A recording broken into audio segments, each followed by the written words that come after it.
Bonjour la Poste. Comme tout le monde va commander sur Internet cette année, comment est-ce que je peux être sûre de recevoir mes cadeaux à temps ? C'est vrai que nous allons devoir traiter un flux de colis sans précédent. Alors pour que tous les Français reçoivent leurs cadeaux dans les meilleures conditions malgré la crise sanitaire, la Poste recrute 9000 emplois saisonniers en renfort sur la fin de l'année pour prêter main forte sur le terrain et en bureau de poste. La Poste, simplifiez la vie. Vous écoutez France Inter, il est 17h.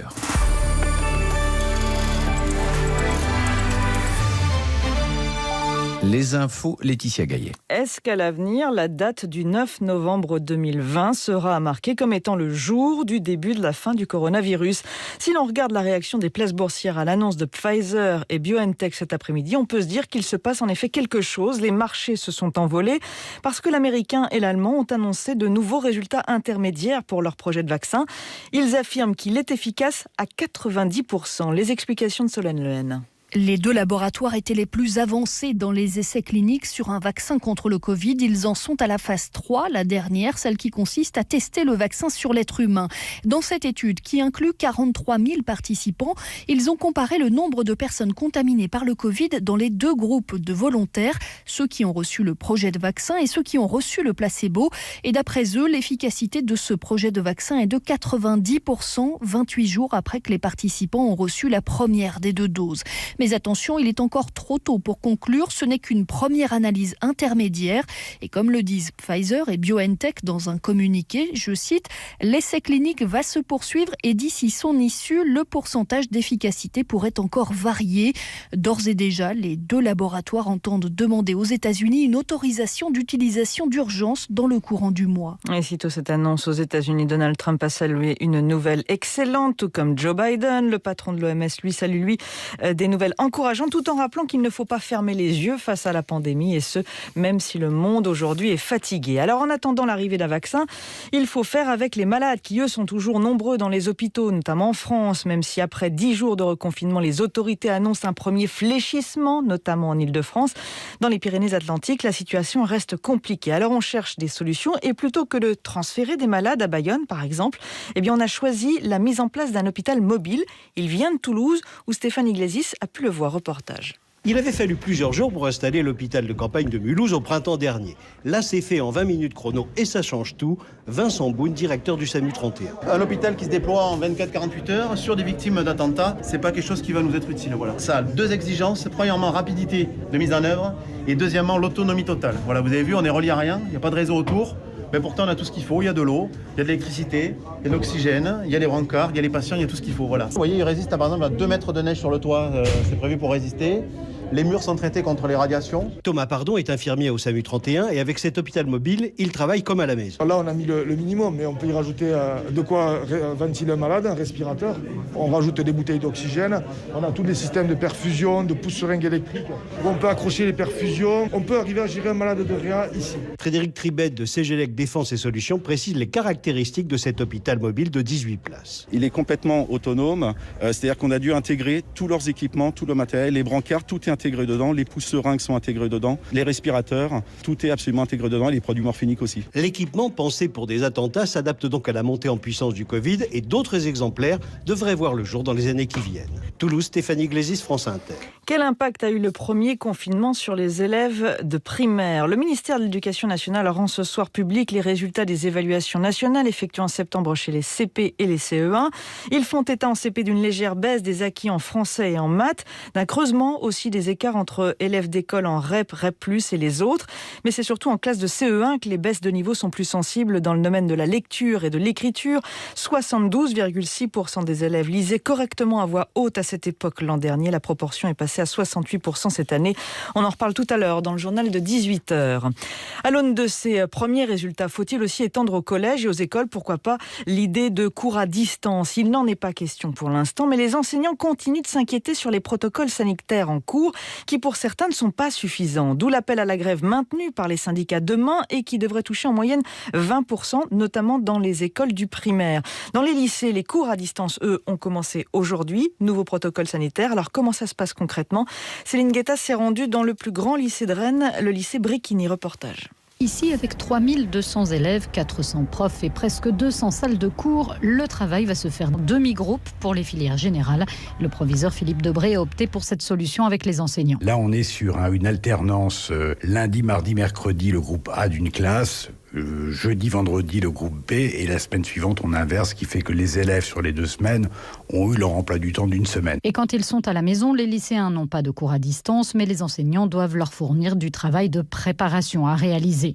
Mais l'accueil de la moitié des effectifs seulement, c'est surtout un soulagement pour assurer la pause déjeuner au self. On va condamner une place sur 2, pour dire les choses, de façon à pouvoir faire 2 services qui seront environ de 400 élèves. Vous voyez, ça diminue quand même sacrément la jauge, on passe de 1600 jeunes à 800, donc là on peut faire des choses qui garantissent la sécurité de tous. Et pour ces élèves de première, cette nouvelle organisation, c'est plutôt une bonne nouvelle. Dans le self, on était tous entassés, dans les classes aussi. Donc là, franchement, c'est mieux.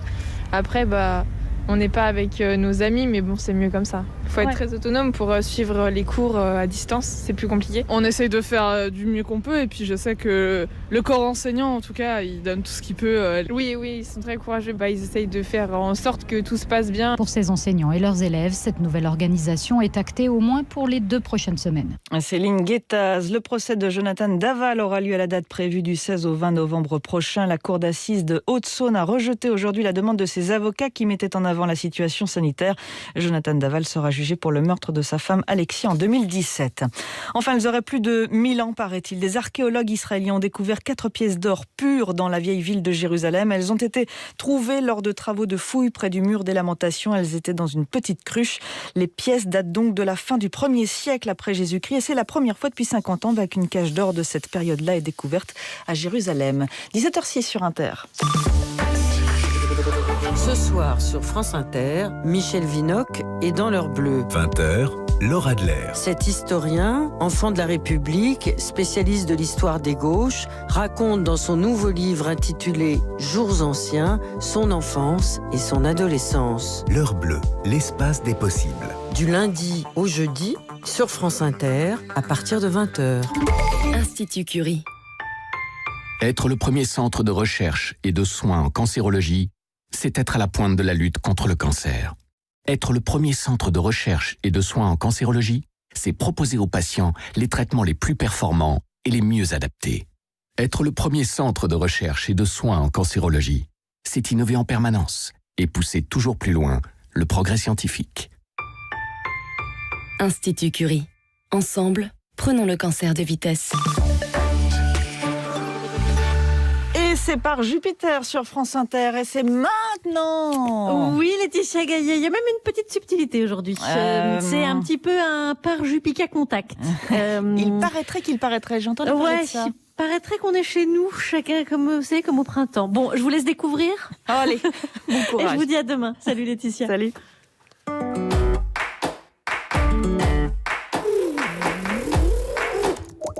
« 9h dans le bureau de Par Jupiter. » Ah non, on n'est pas dans le bureau de Par Jupiter, là. On est chez nous. Ouais, et moi je suis en pyjama. 9h, chacun chez soi, en pyjama. Alors non, moi je suis pas en pyjama. Bon bref, ça devait nous arriver. Hein. Qu'est-ce qu'il y a? Kenny West a été élu président des États-Unis? Non, quelqu'un dans l'équipe qui est positif au Covid. C'est qui? C'est qui? Je dénonce pas les camarades. Bah parce que clairement, il y en a qui ont plus de chances de l'avoir que d'autres. Enfin, je voudrais pas balancer. Bah justement, voilà, balance pas.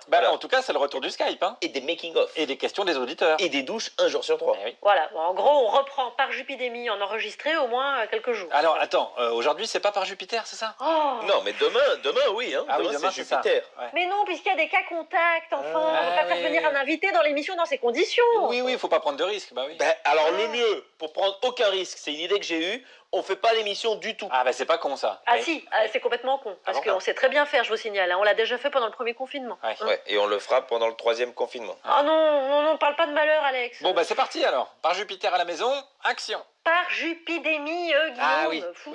Et au fait, dernière question, Jupiclass, on en fait quoi? Ah mais oui, par Jupiclass. Charline. Ah bah dis donc, je crois qu'elle s'est déconnectée là. Ah zut.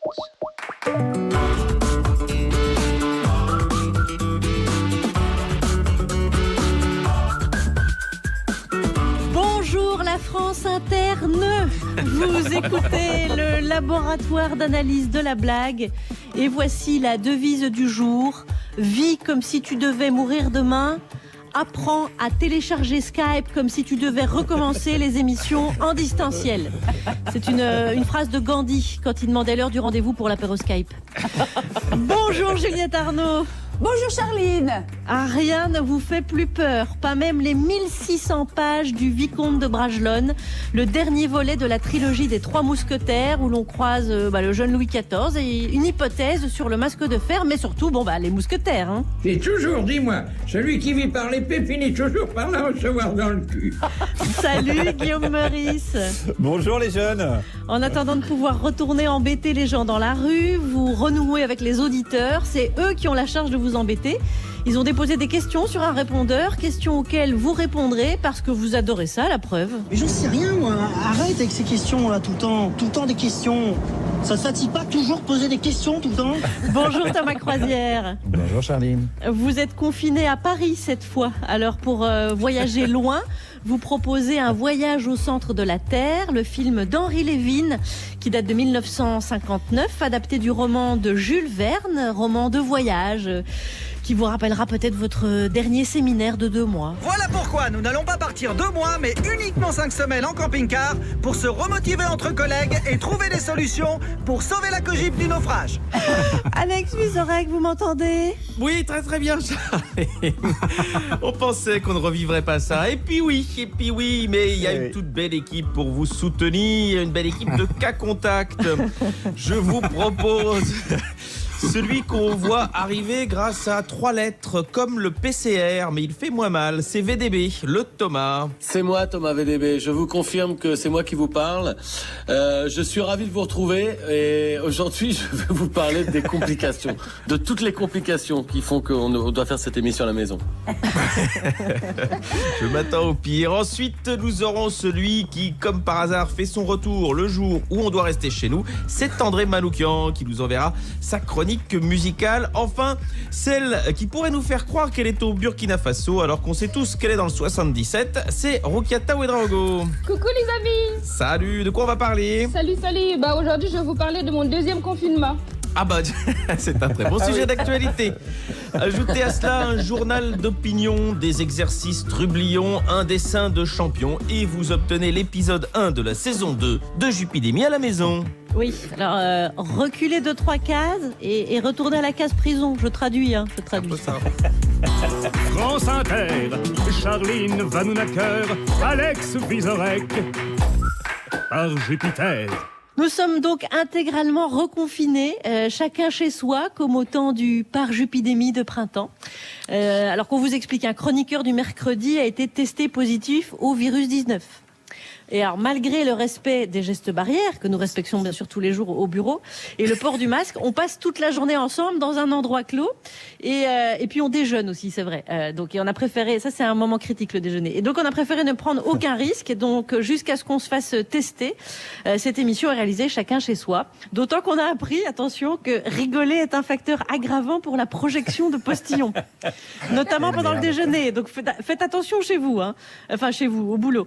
Donc, nous revoilà donc en mode parjupidémie, que pour distinguer du premier confinement, on peut appeler un parjupicluster, étant donné qu'on est tous cas contact, ou presque. Voilà, ce qui replonge certains dans le cauchemar de la technique. Donc je propose qu'on commence par le plus flippé de nous tous, histoire de le soulager une bonne fois. Voici Thomas VDB. Bonjour les amis, bonjour à tous. Alors c'est fou parce que moi aujourd'hui je me faisais une joie de vous retrouver, mais effectivement on a appris qu'il y a des cas contacts dans l'émission. Alors j'avoue que quelque part j'aime bien parce que moi j'aime bien l'expression cas contact, parce que ça me fait penser à un sport de combat ou à un film de Jean-Claude Van Damme. Je suis ceinture noire de cas contact. Alors du coup on nous a dit voilà, donc on va la faire en télétravail, ce qui a un petit peu commencé à me décourager personnellement moi. Parce que pendant le premier confinement, chaque fois qu'on faisait une émission de chez soi, moi j'avais 4 heures d'installation, fallait brancher le matos, fallait s'enregistrer, envoyer le MP3, se filmer en même temps, c'était l'enfer. Puis moi j'ai bougé de Paris pour habiter à la campagne, je voulais pas transformer ma maison en base de la NASA, c'est vrai à la base. Parce que la 4G elle est pas encore arrivée, mais heureusement j'ai la 3G, mais pour ça il faut que je monte sur l'évier de ma cuisine, là je vous parle, j'ai un genou contre le robinet et le pied sur le radiateur, là je vois le haut de mon frigidaire en vous parlant là tout de suite. Là. Voilà, et donc hier pendant le Skype de préparation de l'émission, parce que oui aujourd'hui quand on fait l'émission maintenant on doit faire un Skype la veille pour voir si tout marche bien. Voilà, donc et là le réalisateur nous dit voilà, maintenant il y a 2 applications qu'il faut télécharger, pas une mais 2 nouvelles applications. Et vous, je sais pas, mais moi quand on me demande de télécharger une application, c'est comme quand on me demande de renvoyer un justificatif de domicile. Je me dis à quoi bon, hein, j'ai envie de mettre fin à mes jours. Alors évidemment, moi je sais télécharger une application, hein, mais quand je veux l'ouvrir, à chaque fois on me demande le mot de passe de mon compte Gmail. Et vous, je sais pas, mais moi à chaque fois que je me connecte à mon compte Gmail, il faut que je recrée un mot de passe. Parce que si je suis allé sur mon ordinateur avant, il me dit quelqu'un a essayé de se connecter à un autre de vos appareils, changez de mot de passe. Je suis là, mais putain, c'est moi qui ai essayé. Et c'est sans fin. Et après, il veut savoir si je suis pas un robot. Donc il m'envoie des photos, il veut que je lui dise sur quelle photo il y a des feux rouges. Et moi, j'ai pas prévu de faire ça dans ma journée. Donc à tous les gens qui demandent à leurs employés de télétravailler, arrêtez de partir du principe qu'on a tous des téléphones qui marchent. Parce que moi, hier, sur mon ordinateur, la visioconférence, elle marchait. Et aujourd'hui, elle marche très mal. Alors pourquoi? Je n'en ai aucune idée. Mais c'est normal, personne ne sait. Parce que les ordinateurs, ça marche, et d'un coup, ça ne marche plus, et ça ne prévient jamais. Comment je pouvais savoir qu'aujourd'hui, mon ordinateur, il allait me dire, vous n'avez pas téléchargé la dernière version de Java? Mais je fais ce que je veux. Puis normalement, la Java, c'est comme la bamboche, c'est terminé. Voilà, donc mon téléphone, c'est pareil, moi je l'ai acheté il y a 3 ans, 800 €. Et aujourd'hui, quand je parle dedans, au bout de 10 secondes, les gens, ils me disent, Allô Thomas, je t'entends plus. C'est-à-dire que là je vous parle, mais je suis même pas sûr que vous m'entendiez. Ça se trouve, je suis juste en train de parler tout seul au-dessus de mon frigo. Voilà, donc j'ai voulu essayer de télécharger les applications, mais mon téléphone il me dit qu'il n'y a plus de place pour une nouvelle application, alors qu'il affiche 25 gigas de disponibles. Donc je vais à la boutique de téléphonie et là le gars il me dit mais vous avez pas le bon iOS? Je dis mais de quoi me parles-tu? Moi je n'ai pas acheté un iOS, j'ai acheté un téléphone. Je savais même pas ce que c'était un iOS. Le gars il me dit le plus simple ce serait de changer de téléphone. Je dis mais j'en ai acheté un il y a 3 ans. C'est-à-dire que si je veux faire ma chronique aujourd'hui, il faut que je repaye 800 €. Voilà, donc on reproche aux gens de plus applaudir à 20h, mais tu m'étonnes, je pense qu'ils n'ont plus le temps en fait. Parce que pour moi le télétravail c'est 90% de temps à chercher des mots de passe et sur des post-it, des identifiants. Donc c'est pareil pour tout le monde. Je me dis si c'est pareil pour tout le monde, l'économie elle va avoir beaucoup de mal à rebondir. Voilà, donc moi aujourd'hui j'avais prévu de vous parler des élections américaines parce que vous savez le sujet me passionne. Moi j'adore les grands électeurs, mais là en fait je suis juste en dépression à cause d'une multinationale. Donc dès que les Apple Store rouvrent, moi j'y vais et les vendeurs en veste bleue là qui sont là, bonjour monsieur, je peux vous aider? Mais je leur fais manger des tablettes. Voilà, et je les fais manger. On dira on verra qui c'est le robot après. Thomas VTB, merci. Est-ce que vous vous sentez soulagé à tous les niveaux là? Ça va mieux parce que c'est fait, mais en fait j'ai enlevé mon casque pendant que je vous parlais parce que c'est comme ça rit en décalé, c'est compliqué. Ah merde. Bon, voilà, il est soulagé, donc très bien. Vous allez pouvoir passer le reste de cette émission sereinement avec tout le monde et je vous propose un petit peu de musique, peut-être référence aux élections américaines. Just Can't Win, Lee Fields and the Expressions.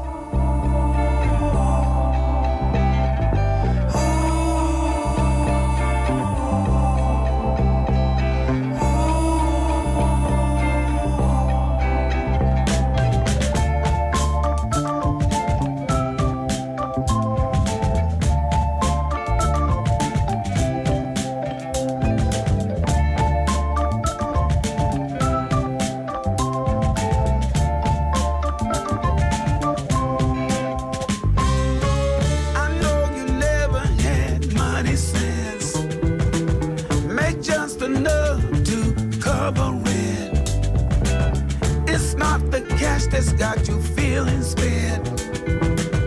The day to day is like a whirlwind. Spending time trying to make some change, but everything seems to stay the same. You keep trying, you keep trying, you keep trying, but you just can't win. You just can't win. But you just can't win. But you just can't win. Oh.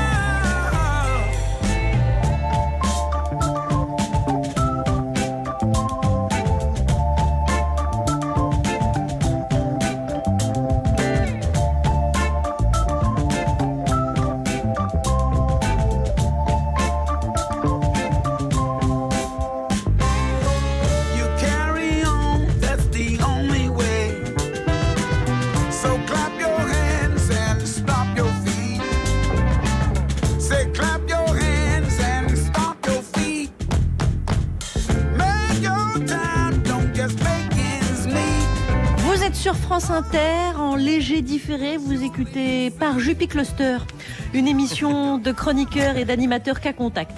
Et pendant ce temps, dehors, la vie économique continue et ça fait quand même de belles actualités. La cohérence de notre action, elle pourrait se résumer en une phrase, vivre avec le virus. Le journal de presque 17h17. Ça va pas durer 100 ans, votre truc, non? Ça va bien, Juliette Arnaud est dans le jingle. On commence par les titres et on va bien sûr dans ce journal parler de l'élection du moment. Mais oui, Joe Biden est donc bel et bien élu 46e président Non, c'est pas celle-là. Ah bah si, attendez, Alex, on l'a suffisamment attendu et entendu, c'est bien Joe. L'élection du moment, c'est Jean-Luc Mélenchon comme candidat à la présidentielle des Insoumis, s'il vous plaît. Ah bon, d'accord. Bon. Alors sachez qu'aujourd'hui, c'est également le 50e anniversaire de la mort du général de Gaulle, cet homme qui représente la France. Oh, ça m'étonnerait ça. L'État, c'est qui? C'est pas lui. Non, c'est Jean-Luc, voilà. Ok, d'accord. Donc Jean-Luc Mélenchon propose sa candidature à l'élection présidentielle de 2022, mais il la conditionne, attention, au recueil de 150 000 parrainages citoyens. Voilà, Jean-Luc Mélenchon a 2 doigts d'inventer la primaire à candidat unique. Et puis des brèves. Et oui, je vais faire pareil, je fais semblant de proposer des brèves, mais à la fin, j'impose les brèves. Allez, commençons toutefois par les États-Unis. Oui, Donald Trump ne reconnaît toujours pas sa défaite. Et il est très mauvais perdant, il serait capable de nous dire qu'à 600 000 voix près, c'était lui, il n'y a pas de doute. Interviewé par Laurent Ruquier dans son émission On est presque en direct, Didier Raoult.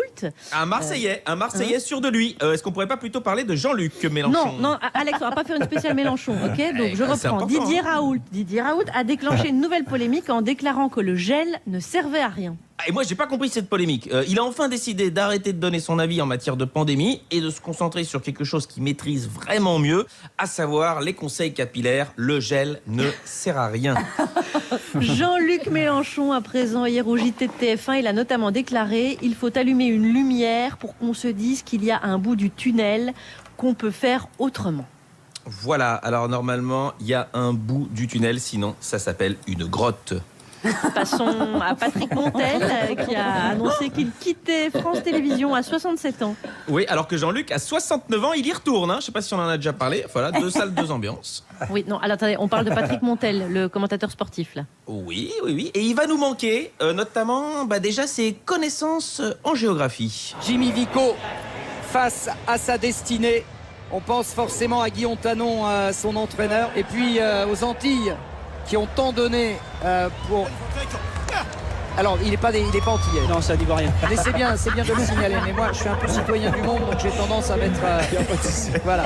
Et oui, il est citoyen du monde. Alors, Roukata, vous n'avez pas commencé à rigoler bêtement. Les Antilles, la Côte d'Ivoire, tout ça, c'est quand même pas bien loin. Mais ce qui va nous manquer surtout, c'est son tact pour interviewer des athlètes paralympiques lorsque la judokate aveugle s'était blessée au pied. Vous êtes maintenant, en plus d'être malvoyante, condamnée à être sur un fauteuil. Eh ouais. Ça fait beaucoup, la pauvre. Bonne retraite à Patoche. Musique à présent, Matt Pokora a été sacré meilleur artiste français au MTV Europe Music Awards. Voilà, j'espère que Chewbacca n'écoute pas l'émission aujourd'hui. Vu l'état des urgences, c'est pas le moment qu'il nous fasse un malaise. Et des brèves, alors là, certifié sans Jean-Luc Mélenchon dedans, Alex. J'ai cherché, mais j'ai pas trouvé du Jean-Luc dans les brèves. Alors, payé pour ne rien faire depuis 5 ans, un cheminot attaque la SNCF. Je veux travailler, dit-il. Grosse incompréhension du côté de Pénélope Fillon à la lecture de cette information. Allez, la dernière. Et la dernière, au Québec, elle fraude la municipalité et se paye une liposuction. Donc, en résumé, on a affaire à quelqu'un qui s'est engraissé pour se faire dégraisser par la suite. Merci Alex Vizorek. De rien. Jean-Luc se représente, au cas où. Oui, j'ai bien compris, oui. N'oubliez pas d'aérer bien les brèves, c'est important. On aère les brèves, on aère. Bon, alors, j'ai l'impression que Juliette Arnaud, vous aviez pressenti notre retour chacun à la maison, parce que vous avez entrepris de relire les 1600 pages du dernier roman de la trilogie des Trois Mousquetaires, Juliette. Oui. Et lorsque débute cette suite et fin, donc le vicomte de Bragelonne, après 20 ans de pouvoir quasi absolu, Mazarin est très très riche, mais vieux et malade. Le roi Louis XIV n'a pas encore 20 ans. Il n'est pas riche, mais il pète la forme. Il faut que l'un meure pour que l'autre règne réellement. Mais Mazarin ne meurt pas encore et se cramponne au pouvoir. Coucou Donald. D'Artagnan est bien placé pour observer cet entre-deux. Il est toujours mousquetaire, il est même attaché à la protection du jeune roi. Mazarin devait le faire capitaine en lieu et place de Tréville. Il ne l'a pas fait. D'Artagnan en a conçu de l'amertume. C'est pas la première fois que les grands de ce monde qui lui doivent tant l'oublient dès qu'ils ont obtenu ce qu'ils désiraient. Sauf que là, D'Artagnan a 50 ans et il se dit que là, attention, la carafe, elle est haute. Oui, bon, je traduis de l'Alexandre Dumas. Le jeune roi, Louis XIV, veut le retenir, D'Artagnan, mais il n'en a pas les moyens. Et D'Artagnan le secoue un peu rudement. Il lui dit « Je vois la jeunesse pleine de découragement et de crainte, je la vois timide et dépouillée quand elle devrait être riche et puissante. » Sauf que Louis XIV, qui n'est pas encore le roi Soleil, qui geint plus qu'il n'agit, qui en bref ne sait pas où il a mal, ne peut que laisser partir D'Artagnan. Misère de moi, misère de la France. D'Artagnan n'est plus mousquetaire. Heureusement, il a des idées, notamment rendre sa couronne de roi à un autre jeune homme, Charles II d'Angleterre, cousin de Louis XIV, petit-fils par sa mère d'Henri IV, et qui est sans couronne, puisque son père Charles Ier l'a perdu la couronne quand il a perdu sa tête, vu que son peuple l'a condamné à mort. Note historique à moi-même, les Anglais, bien avant nous, ont eu des activités révolutionnaires un peu taquines. Bref, D'Artagnan enlève Monk, le général républicain des Anglais, dans le plus grand des calmes, et encore plus fort, aidé par Athos, il convainc Monk de rendre la couronne au jeune roi Charles II, qui du coup donne à marier sa sœur Henriette au frère de Louis XIV, Philippe d'Orléans, duc d'Anjou. Oui, on n'hésite pas à se marier entre soi chez les Bourbons, mais qui sommes-nous pour juger? D'Artagnan revient en France, un peu plus riche, avec la protection du roi anglais Charles II, et ça tombe bien, Mazarin est prêt à mourir, donc Louis XIV à être libre. À défaut de lui léguer son immense fortune, amassée pendant ses 20 années au service de la France, on parle de 40 millions quand même, en louis d'or, Mazarin, sur son lit de mort, lègue tout de même quelque chose à son roi, un conseil. Oui, bon, je vous l'avais dit, Mazarin, c'est un fesse-Mathieu. Et ce conseil est, sire, ne prenez jamais de Premier ministre. Ce qui est sacrément gonflé dans la bouche de celui qui, avec Richelieu, a quasiment inventé ce poste. L'ironie de la vie est bien ironique, décidément. Mais ça ne tombe pas dans l'oreille d'un sourd. Louis XIV n'aura pas de Premier ministre. Bonjour l'absolutisme. Il récupère un commis doué, paraît-il. Il s'appelle Colbert et offre immédiatement à D'Artagnan son brevet de capitaine des mousquetaires. Dumas fait alors dire à Louis XIV, Colbert tenant ma bourse et D'Artagnan portant mon épée, je suis roi. Ouais, super. Mais quel genre de roi? Et pourquoi cette suite et fin ne s'appelle pas D'Artagnan devient enfin capitaine, mais le vicomte de Bragelonne? Eh ben ça, vous le saurez demain. Merci, bisous, merci. Juliette Arnaud, merci Juliette. Et vous en êtes où dans la lecture des 1600 pages? Parce qu'on est lundi, il faut pouvoir avoir fini avant le dernier. Elle avance pas, elle avance pas. Non, alors, c'est pas vrai Alex, j'avance très très bien. Il se trouve que j'ai lu plusieurs fois ces 1600 pages quand j'avais 20 ans. Maintenant j'en ai 47 et j'en suis à la page 900. Donc je ne vais pas beaucoup dormir dans les jours qui arrivent. Oh là là là là là là, mon Dieu. Donc ce week-end, maman, elle est fatiguée. Ce week-end, vous avez avalé déjà 900 pages, quoi. Oui, ce week-end, j'ai avalé 900 pages. Mais il n'y a pas un film? Ça pourrait vous aider. Alors, figurez-vous, Alex, que non, oui. Les Trois Mousquetaires ont été vachement adaptés au cinéma, mais Le Vicomte de Bragelonne, non. Une seule partie qui s'appelle Le Masque de Fer et qui est un très mauvais film avec Leonardo DiCaprio. Je le vois, celui-là. Ah, Juliette. Bon, bah écoutez, merci pour votre dévouement, parce que c'est beau ce que vous faites, franchement. Oui, je paye de mon corps. Je vois ça, oui. Alors, on peut lire aussi avec un fond musical, ça n'empêche pas. Mais oui, c'est au tour du chroniqueur musical. Et c'est vrai que certains chroniqueurs musicaux font des chroniques sur la musique. Et puis, il y a André Manoukian. Bonjour André. Bonjour Charline, bonjour Alex, bonjour à tous, même Guillaume.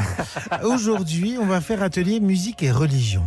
Et là, vous dites, oulala, mais qu'est-ce qui lui prend à Dédé? Il s'est fait piquer par un mystique. Il a tellement prié pour que le monde soit débarrassé de Donald Trump qu'en échange, il a fait vœu d'aller à Saint-Jacques-de-Compostelle sur les mains ou de faire chasteté pendant une semaine. Non, impossible.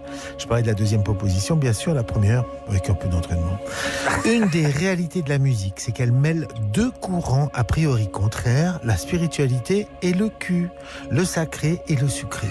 Le sacré parce qu'à la base de tout rite religieux, il y a la musique. Et ce depuis des cavernes préhistoriques où l'on s'est rendu compte que les peintures étaient disposées dans des endroits résonnants, donc qu'on y pratiquait le son et lumière avant l'heure.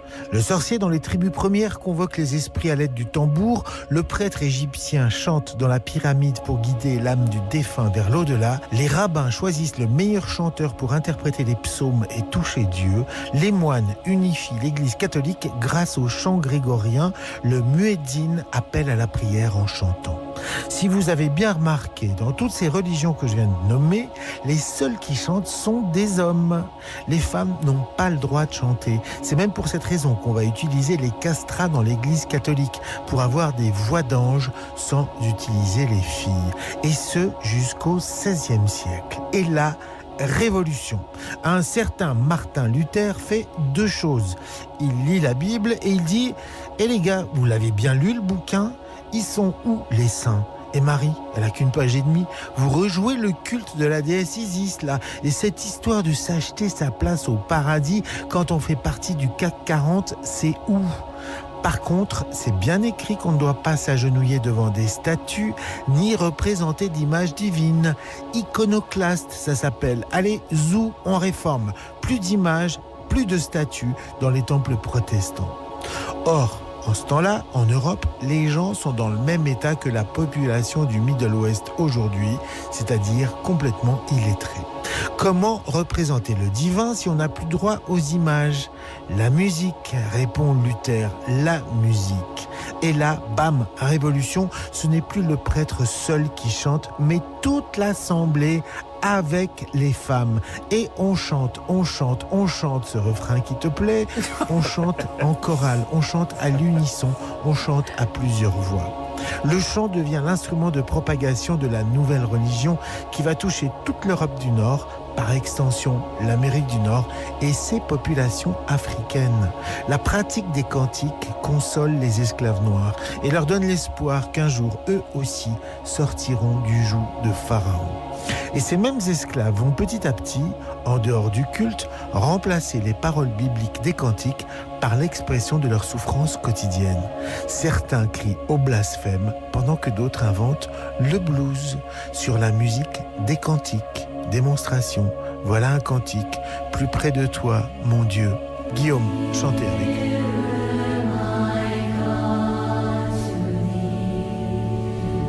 Écoutez ces accords, ce qu'ils vont devenir. C'est exactement les mêmes accords que plus tard, le grand Otis Redding va choisir pour chanter, non pas la gloire de Dieu, mais la peine de sa petite amie qui le quitte. I've got dreams to remember. I've got dreams, dreams to remember.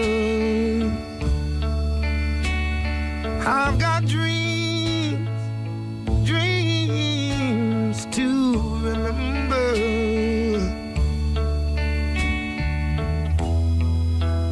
Honey, I saw you there last night. Another man's arms holding you tight. Nobody knows what I feel inside. All I know, I walked away and cried. I've got dreams, dreams to remember. Listen to me. I've got dreams, rough dreams, dreams to remember.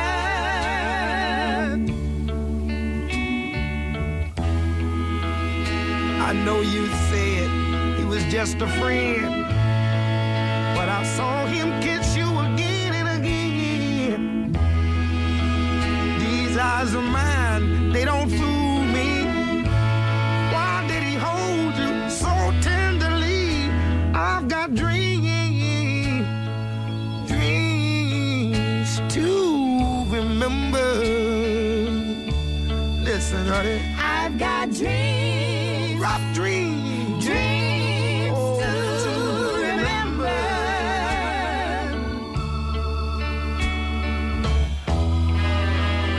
I still want you to stay.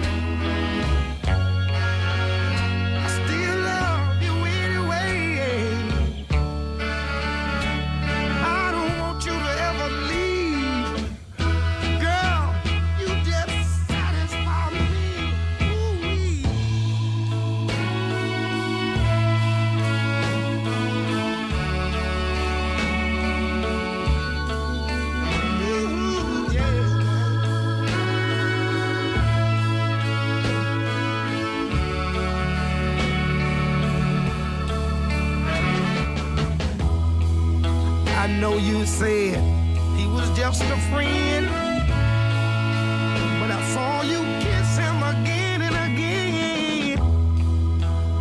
These eyes of mine, they don't fool me. Why did he hold you so tenderly? I've got dreams, dreams to remember. Listen to me, mama. I've got dreams, bad dreams, dreams to remember. Don't make me suffer, don't let me. I've got dreams, rough dreams, bad dreams. I've Got Dreams to Remember, Otis Redding. Merci André Manoukian, c'était tellement doux. On vous embrasse, vous qui êtes à Chamonix, en duplex donc. Et Alex, sinon qui est connecté avec nous aussi aujourd'hui dans ce Jupi Cluster? On a déjà entendu Juliette Arnaud et Thomas VDB, mais il nous reste encore de quoi augmenter notre panel de diversité capillaire avec Roukiata Ouedraogo et Thomas Croisière. Mais avant cela, celui qui est entre gris clair et gris foncé, c'est Guillaume Meurice. Oh, du Jean-Jacques Goldman, dis donc. Bravo, oui. beau lancement. Écoutez les amis, c'est reparti pour un vrai confinement. Alors ça m'avait manqué. Vous m'avez manqué en pixelisé sur vos écrans avec l'image qui se fige. Là. J'adore le suspense. Quand Hippolyte il bouge plus, on ne sait pas si c'est la 4G ou une rupture d'anévrisme. J'adore tout ça, cette ambiance. J'adore le rapport de Thomas VDB à la technologie qui est un peu le professeur Raoult du Wi-Fi, quoi. C'est vrai que ça marche jamais, en fait, son truc. Bref, c'est la 2e saison du Confifi et nous, on continue à bosser. Et il y en a d'autres qui bossent. Alors, en ce moment, ce sont les experts sur les réseaux sociaux, sur les chaînes d'infos en continu. Il y en a plein. Dernièrement, ils ont même muté de spécialistes du Covid à experts en géopolitique américaine. C'était fabuleux. Il y a une semaine, ils étaient tous épidémiologistes. Bam, d'un coup, ils savaient tout du droit constitutionnel dans le Wisconsin. Ça, c'est un truc qui m'épate énormément. Et je trouve que notre émission manque d'experts. Je le dis. Alors, vous allez me dire, si, on a Manoukian pour la musique. Bon, bien sûr. Moi aussi, j'adore l'humour. Bien sûr. Mais Manoukian et la musique, c'est comme l'eau et l'huile ou l'eau et Juliette Arnaud. Ça ne se mélange jamais. Vous le savez très bien. Donc, je m'y suis collé. J'ai fait ce week-end une formation d'experts en accéléré. 8 heures devant CNews, 8 heures devant LCI, 3 litres de Ricard au petit déjeuner. Et j'ai toutes les solutions à toutes les questions que se posent nos auditeurs et auditrices. Ils m'en ont envoyé beaucoup. Et on commence sans plus attendre avec une question de Rebecca. Bonjour Guillaume. J'aurais aimé savoir si, habitant à Poitiers, j'ai plus de chances de contracter le coronavirus ou de croiser Jean-Pierre Raffarin dans la rue. Alors, très très bonne question de Rebecca, puisque oui, il peut y avoir une loi des séries qui fait que tu chopes le Covid, tu croises Jean-Pierre Raffarin, et en plus, 3e fléau, tu continues d'habiter à Poitiers. Voilà, c'est ce qu'on appelle vraiment la triple peine. Alors, avant de recevoir tous les mails de l'association Passion Poitou, je précise que j'ai le droit de me moquer des villes de région, puisque j'ai grandi en Haute-Saône, près de Vesoul. Donc voilà, vous connaissez la règle, les ploucs ont le droit de se moquer des ploucs, les noirs des noirs, les juifs des juifs et les handicapés mentaux des CRS.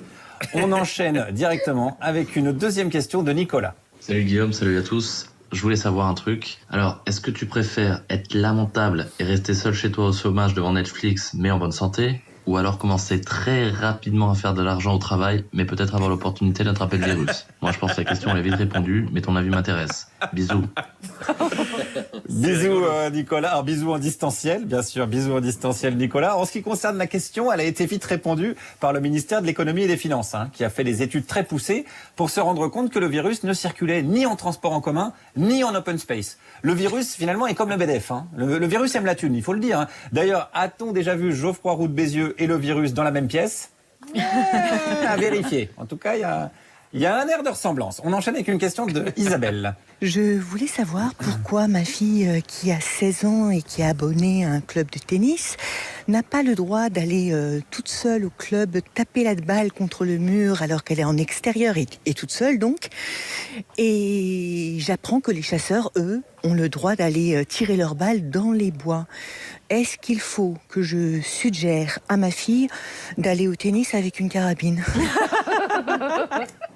Ah, très très bonne question aussi Isabelle. Alors, c'est tout simple en fait, c'est que les chasseurs doivent assurer la régulation de la population de cueilleurs de champignons. Ça, c'est très important. Sinon, après, il y aura des champignons partout.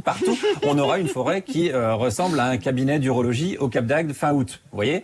Désolé pour la comparaison. C'est pour que tout le monde vraiment pige bien. Alors, pour tout ce qui est carabine, je dirais plutôt non. même si tirer à balles réelles sur son adversaire, ça reste la seule solution pour qu'un Français ou une Française gagne Roland-Garros un jour, on va pas se mentir. Donc, comme dirait Dupont de Ligonnès, c'est à creuser. On enchaîne avec Théo. Oui, bonjour, j'avais une question. Si la tomate est un fruit, est-ce que le ketchup c'est de la confiture? Ah, voilà, ça, on arrive à des questions de fond. Ça, c'est des vraies questions de confinement. C'est mes préférés, hein, pas se mentir. Ça sent le chômage, hein, quand même, Théo. Ça sent l'actualisation Pôle emploi. Ça sent beaucoup trop de temps libre, Théo. Alors, je ne sais pas quoi te répondre. La petite astuce qu'on a, nous, les experts, quand on ne sait pas quoi répondre à une question, c'est qu'on se dit, qu'est-ce qu'aurait répondu Michel Onfray? Voilà, alors ça marche à chaque fois. Lui, il a vraiment répondu. L'islam, le ketchup, la couleur du slip de Jean-Pierre Chevènement, tout, il sait tout, Michel. Donc à voir, je dirais directement avec lui. Nous, on enchaîne avec la question de Polos. Bonjour, monsieur l'expert. Écoutez, je voulais vos éclaircissements sur un truc. Mon hobby préféré, c'est de rouler des patins à des poteaux. Ouais, des poteaux dans la ville, quoi. Et j'ai lu quelque part qu'en fait, le Covid pouvait rester sur des surfaces métalliques pendant longtemps. Est-ce que je dois arrêter de rouler des patins à des poteaux? Alors, j'ai envie de te dire qu'il faudrait que tu arrêtes pas mal de trucs, quand même, dans ta vie. Il paraît que le professeur Perron, il est en train de tester un remède à base de crack et de kétamine, mais t'es pas obligé de surdoser, hein, Polo. Ça, c'est important. Rouler des pelles à des poteaux, ça, je connaissais pas. En termes de déviance sexuelle, j'en ai vu, hein. Je bosse avec Vizorek, donc je suis pas choqué. Lui, il roule des pelles à des déambulateurs. Enfin, bon, bref, c'est vraiment chacun son truc. Mais là, je te conseille d'arrêter. Polos, tu arrêtes. Et nous aussi, on va s'arrêter. On va terminer avec Arnaud. Oui, bonjour Guillaume. Alors, je voulais savoir si, de nos jours, à cette époque, est-ce que rire, c'est encore sérieux? Oh non, la question Télérama, Arnaud. T'as les cathos de gauche, il manquait plus que ça, putain. Non, Arnaud. Tu prends un abonnement au Théâtre du Rond-Point, hein, c'est ça ma seule réponse. Voilà. Et puis si vous avez des questions, donc envoyez-moi un message audio. Alors c'est important, un message audio que je puisse vous diffuser sur l'adresse parjupidemie@gmail.com. Car comme dirait Socrate sur BFM TV, tout ce que je sais, c'est que je ne sais rien, mais je répondrai quand même. Guillaume Meurice, merci beaucoup. Et merci aux auditeurs qui sont extrêmement créatifs. Mais ou oui, chiants. Bon, c'est les deux. Carrément. Comme nous, quoi, en fait. Exactement. Allez, on passe aux exercices, parce qu'on lâche pas l'affaire hein, sur les exercices. Ah bah non. Ah non, Alex, allez-y. Oui. C'est moi qui commence. Après 2 échecs aux primaires en 88 et en 2008, Joe Biden a remporté la présidentielle. Je ne sais pas si vous l'avez entendu, cette info. Cela peut donner un peu d'espoir à certains dans la liste suivante. Retrouver ceux qui peuvent rêver d'une victoire après certains échecs. A. Ségolène Royal pour la présidentielle en 2022. B. Manuel Valls. Ah non, pour la présidentielle aussi non, pour l'élection du meilleur escargot à la catalane de Perpignan en 2021. D'accord, j'ai eu peur. Ouais. C. Quentin Dupieux, qui pourrait réussir à obtenir un César, peut-être. Non, réussir à écrire un scénario complet. Faut y aller mollo dans les espoirs. Ou D. L'équipe de football de Belgique. Mais qui c'est que... Il y a quelqu'un qui a modifié mon exercice dans le Google Doc. Non. Ça, je vais vous aider à le retrouver. Hein, ça, non. Il n'y a que 3 possibilités. Et il y a un problème là. Très bien. Allez, mon exercice. Le premier confinement avait duré 8 semaines. Une émission de Parjupidemie comporte en moyenne 65 blagues. Attention, exercice de mathématiques. Combien de moments de LOL a-t-on vécu lors du premier confinement? Petit A. Impossible de répondre car j'étais dans mon jardin en train de contempler les bourgeons de mes lilas. Merci à Leila Slimani d'avoir posé cette réponse. Petit B, 8 semaines fois 5 émissions fois 65 blagues, soit 2600 blagues. Petit C, 8 semaines fois 5 émissions fois 65 blagues, soit 2599 blagues. Normalement c'est 2600, mais le 10 avril, Guillaume en a fait un gros bide, donc ça ne compte pas. Et petit D, 65 blagues par émission. Moi, je dirais plutôt 65 fois de la propagande. Merci à Pascal Praud d'avoir posé cette réponse. Voilà. Guillaume. Oui, Jean-Luc Mélenchon a donc, on l'a rappelé, déclaré hier sa candidature à la présidentielle. Énorme surprise, mais il la propose sous une condition extrêmement difficile. On sent que le mec aime prendre des risques, clairement. Alors, question d'actualité, quelle est cette condition ? Réponse A, il sera candidat à condition qu'il pleuve un jour dans l'année 2021 en Bretagne.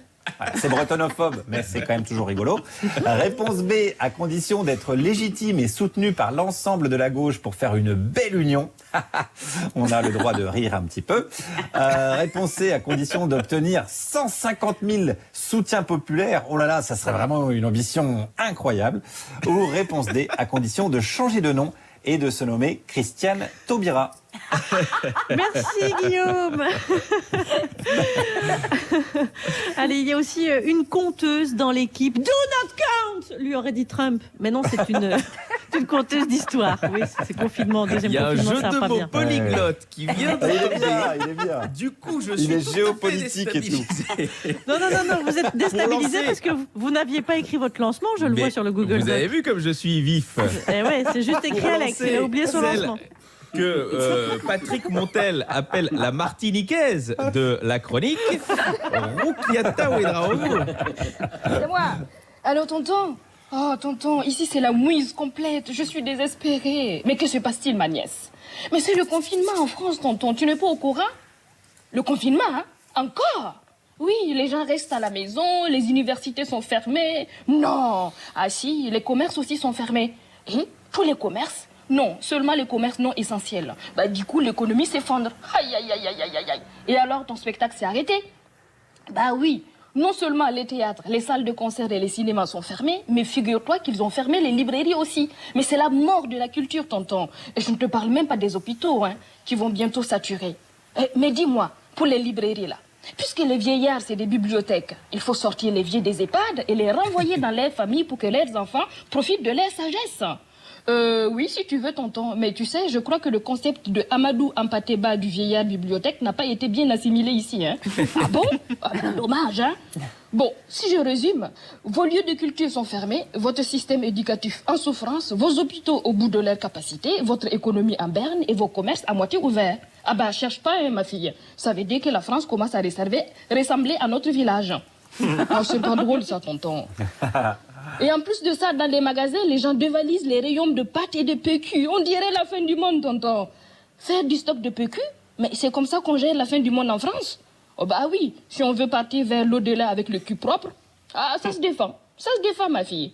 Et vos maquis, ils sont ouverts au moins? Vous pouvez boire quand même des coups, non? Ah, tu sais, au pays du vin, les cavistes sont des commerces essentiels, donc ils restent ouverts. Alors, il ne te reste plus qu'à te rincer le gosier en attendant de sortir, en attendant la sortie du tunnel. Mais tonton, je peux pas boire, j'allaite encore ton petit neveu là.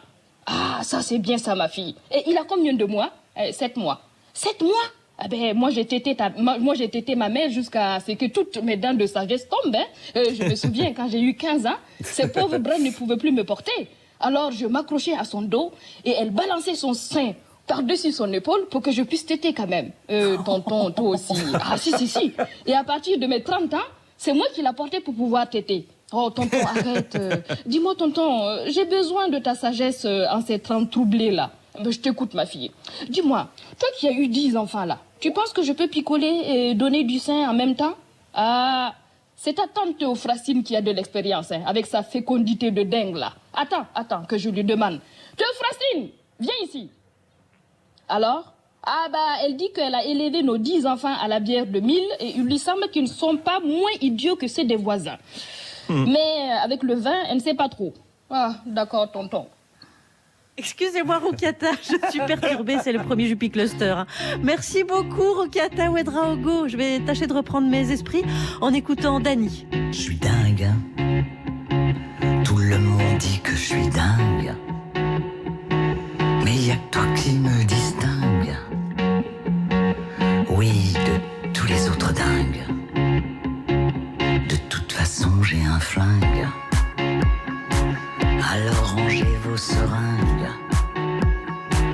Où je monte à fond la bastringue. De Paris à Saint-Domingue. Tu vois, je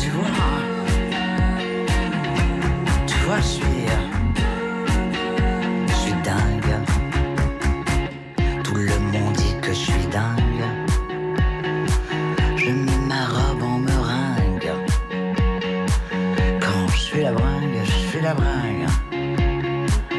Regardez ma vieille carlingue. Certains la trouvent un peu ringue. Mais ma carlingue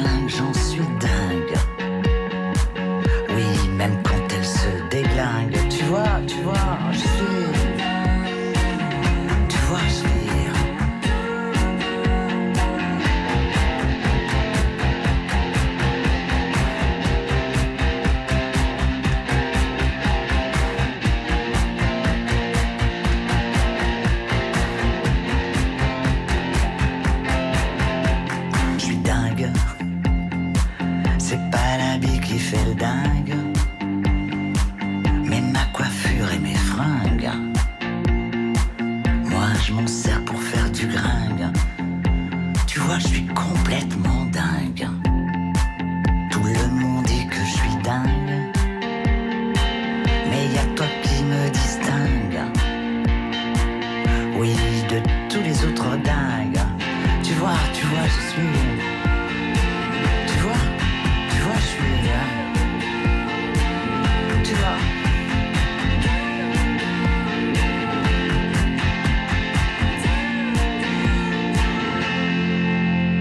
Dingue, extrait du dernier album de Dany. Alors les amis du joyeux Juppie Cluster, heureusement il y a une consolation à notre reconfinement total chacun chez soi. Les joies de la technique sont de retour. Je vous vois Thomas VDB. Hein. Et avec elle donc le making of. Hier soir, comme l'a dit Thomas dans sa chronique au début de l'émission, on a bien rebranché tout notre matériel, on a refait des tests, voilà. Donc les cuisines de l'émission, hier soir, avec le test de connexion. C'est parti. Mais vous m'entendez pas en fait. Si, on t'entend Charline. Ah ok, ah là on t'entend plus. Est-ce que si je parle, quelqu'un m'entend, moi? Moi, on t'entend sur Skype, mais je sais pas si on t'entend sur... Le micro. On dirait que mon truc il s'est éteint. On a perdu Juliette. Putain, on est revenu au mois de mars. Je crois qu'on est revenu pire. On est revenu pire parce qu'au mois de mars, ça marchait un peu. Ah non, mais c'est pire parce que moi, si je veux que mes applications soient à jour, il faut que je rachète un nouvel ordinateur. Mais moi, je suis dans la même mouise que Thomas. Ah bah ouais, moi tout marche au ralenti, là. Plus rien, je sais même plus où il faut brancher quoi. Oh là là, putain, quelle galère. Non mais Thomas, par contre, tu téléchargeras l'application Teams sur ton ordi. Ouais. Oh là là, mais je sais même pas comment on la met en place après dans l'ordi. Et attends, il n'y a pas Clara encore, hein. Il n'y a pas Clara Dupont-Moretti. Non mais là, laisse tomber. C'est comme d'un seul coup, on me demande d'avoir fait maths P là. La tête de Thomas VDB. Ah non, mais je suis là, moi je suis en train de me demander à quelle heure, enfin je me couche, si il faut que je télécharge l'application Teams.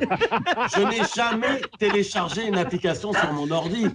Parce que dès qu'on me demande, je raccroche. C'est tout ce que vraiment, c'est le démon là. C'est comme si je rentrais dans une secte satanique d'ici demain. Et voilà comment Thomas Croisière est capable de nous faire une chronique improvisée comme ça. Thomas VDB. Oui, ah oui, j'ai dit quoi, Thomas Croisière? Ah bah parce que ça va être traduit. Fait la transition. C'est pour ça, c'est parce qu'on va faire un geste barrière, on va se mettre derrière un écran et Thomas Croisière là va projeter des images dessus, comme ça la vie sera plus jolie. Alfred et Gaston vont les commenter, comme ça la vie sera plus douce.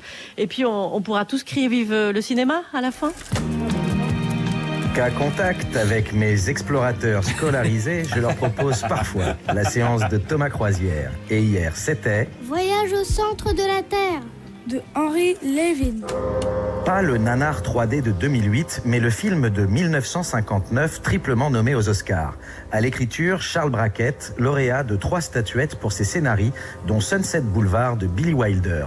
Et à la musique, l'Hitchcockien Bernard Herrmann. C'est l'histoire d'un scientifique. Il y a un élève qui lui offre une pierre volcanique. Et lui, il se dit, il y a sûrement quelque chose à l'intérieur. Donc il cherche... Ça explose et là, elle a découvert une trace du scientifique qui est allé au centre de la Terre.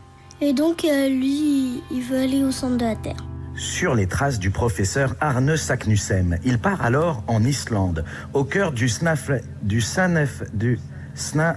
au cœur d'un volcan. J'ai trouvé que ça me rappelait Nemo, enfin 20 milieux sous les mers. Là, il y avait une cité sous mer aussi, sous la mer aussi.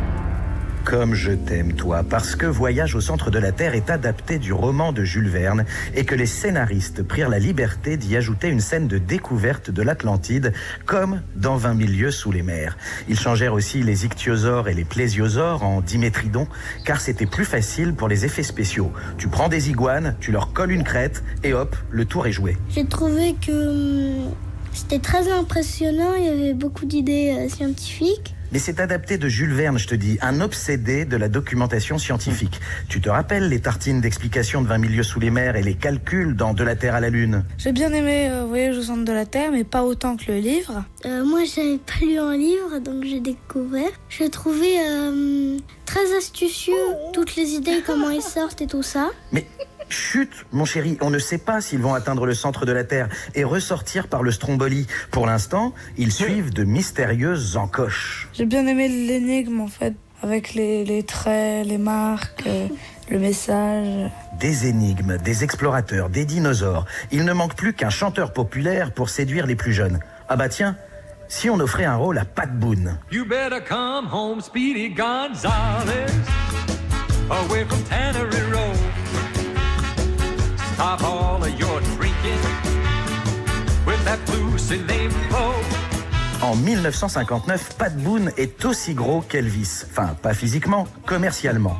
Et pour jouer Sir Olivier Lindenbrook, on recrute James Mason, familier de Jules Verne, puisqu'il joua le capitaine Nemo.